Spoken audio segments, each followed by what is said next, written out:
Je m'appelle Thomas Messias, je suis un homme blanc, cisgenre, hétérosexuel, et puisque le 2 février approche à grands pas, je me suis dit qu'il fallait qu'on parle consentement. Si, c'est logique, vous allez voir.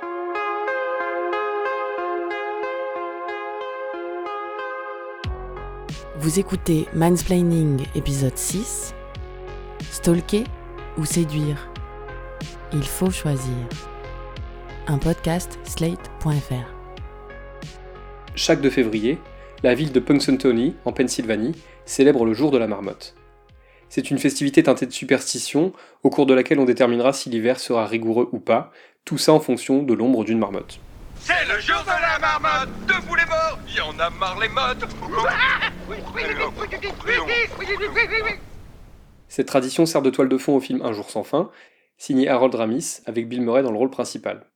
Le scénario, on le doit à un certain Danny Rubin, qui n'a pour ainsi dire fait que ça de sa carrière. C'est ce que raconte un fabuleux article publié sur le site Vulture en mars 2017, dont je vous glisserai le lien en description du podcast.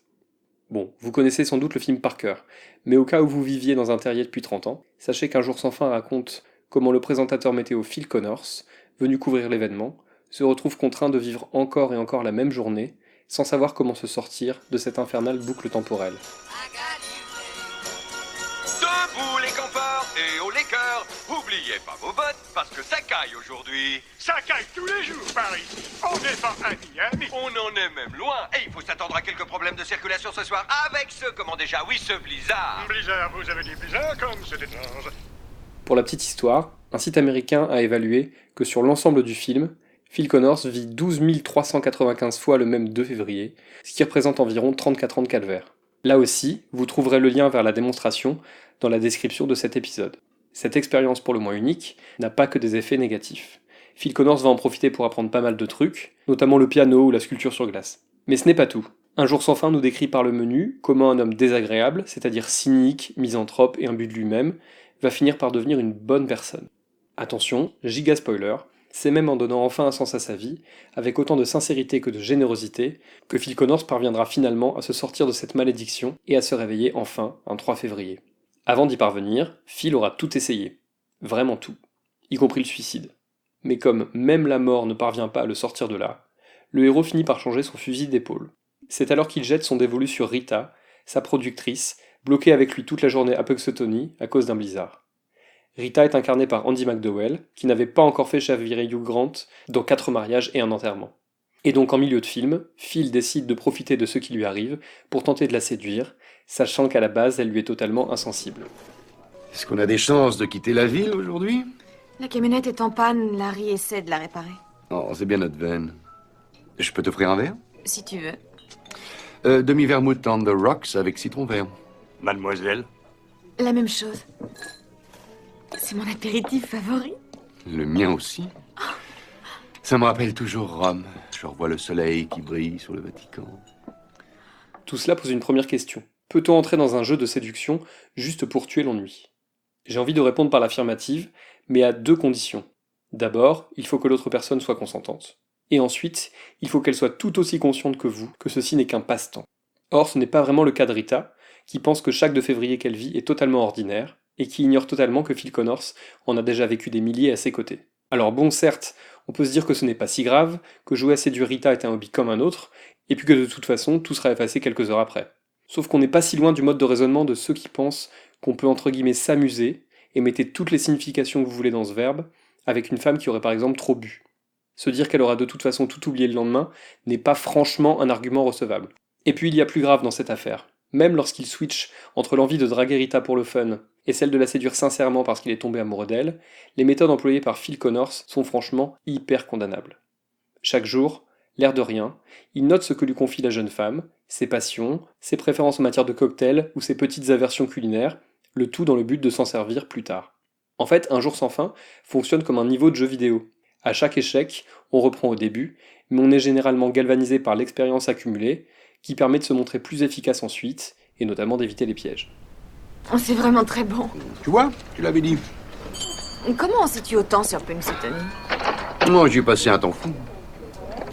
Je trouve les provinciaux beaucoup plus authentiques. C'est aussi ce que je pense. Ah oui?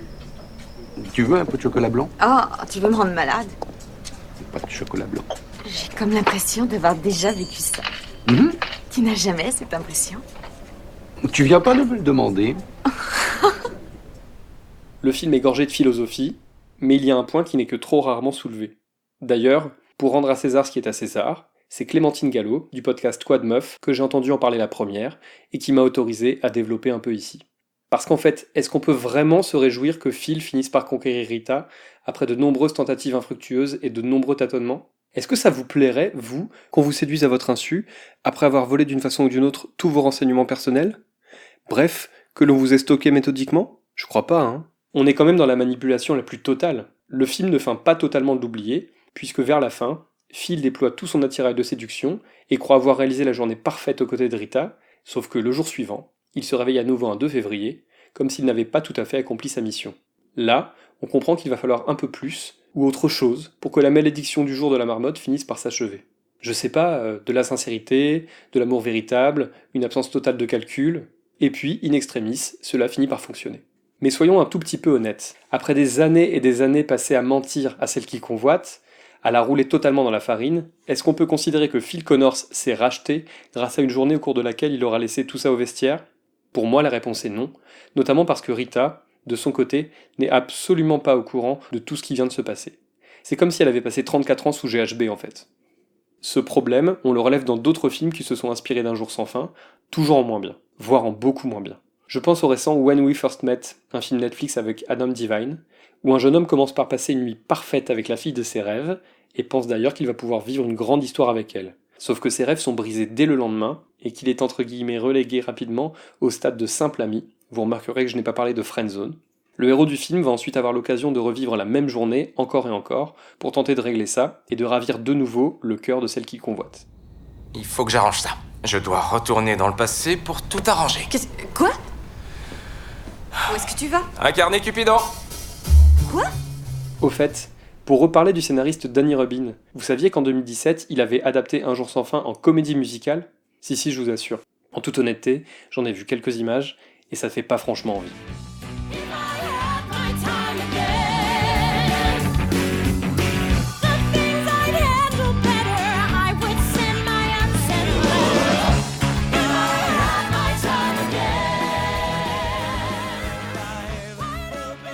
Sur un principe un peu différent, j'ai revu récemment Amour et amnésie, une comédie romantique avec Adam Sandler et Drew Barrymore. Elle joue une femme frappée d'une forme d'amnésie très rare, puisque chaque matin au réveil, elle a totalement oublié ce qu'elle a vécu dans un passé proche. Pour résumer, elle se souvient de son père, des grandes lignes de sa vie, mais absolument pas de ce qu'elle a pu faire la veille. Et c'est là que débarque le personnage d'Adam Sandler, qui tombe amoureux d'elle, et décide de tenter de la séduire quand même, et même de la rendre heureuse. Son père a eu des côtes brisées. Mais Lucie a été grièvement blessée à la tête. Elle a perdu sa mémoire à court terme. Alors, elle n'a plus aucun souvenir? Non. Par chance, du côté de la mémoire, à long terme, ça fonctionne. C'est séparé dans le cerveau. Toute sa vie, tout ce qu'elle a vécu jusqu'à la veille de l'accident est gravé dans sa mémoire. C'est juste qu'elle ne peut retenir de nouvelles informations. C'est un peu comme si quelqu'un venait effacer sa mémoire tous les soirs dans son sommeil. Amour et amnésie a un gros côté fleur bleue. C'est vraiment un film qui veut du bien à ses personnages. L'homme joué par Sandler est réellement convaincu qu'il peut trouver des solutions pour faire le bonheur de la femme de ses rêves. Il fait absolument tout ce qu'il peut, et c'est super mignon. Reste que niveau consentement, je ne sais pas trop ce qu'on peut en penser. Mais là, il faudrait dépêcher toute une commission d'éthique, et puis surtout, il faudrait donner la parole à la personne concernée. Encore une fois, pardon de vous raconter la fin, mais l'entourage de la jeune femme finit par mettre en place un dispositif qui lui permet de profiter à fond de chaque journée et de passer de beaux moments sans cesse renouvelés avec l'homme qu'il aime. Et moi, rien à faire, ça me chiffonne un peu ce fonctionnement. Alors voilà comment ça se passe. Chaque matin, Sandler diffuse à Barrymore une vidéo qui lui explique tout, de sa condition médicale à sa situation amoureuse. En gros, ça donne ça. Bonjour, tu te souviens pas de moi, mais je t'aime, et tu m'aimes. Nous allons passer une belle journée, comme chaque jour depuis des années. Ah, au fait, laisse-moi te présenter notre fille. Ça y est, je crois que ça tourne. Allez. Aloha, je m'appelle Henry Ross. Nous nous sommes rencontrés au Kilo Café, environ 1 an après ton accident. Je t'apprécie et tu m'apprécies la plupart du temps. Ah oui, parce que le détail supplémentaire, c'est que le couple s'est reproduit. Je crois que c'est là que la pilule ne peut vraiment pas passer. Parce qu'on a donc eu la phase « Bonjour, tu ne te souviens pas de moi, mais je t'assure que tu veux un enfant de moi. Allez, fabriquons-le ». Ensuite, on est passé par « Bonjour, tu ne sais pas qui je suis, mais tu es actuellement en train de porter notre enfant ». Et puis ensuite, on a eu « Bonjour, tu ne me connais pas, mais c'est l'heure de la péridurale ». Il n'y a dans ce film que de bonnes intentions, mais rien ne dit que cela justifie tous les types de comportements. En fait, le gros problème du scénario d'Amour et Amnésie, c'est qu'il nous explique qu'une femme ne peut être heureuse que si elle est en couple, et qu'un couple ne peut être heureux que s'il a des enfants. On peut se demander si la plus belle preuve d'amour de la part du personnage de Sandler n'aurait pas été de laisser sa liberté à celle qu'il aime, et de l'aider à profiter de chaque jour de façon totalement désintéressée.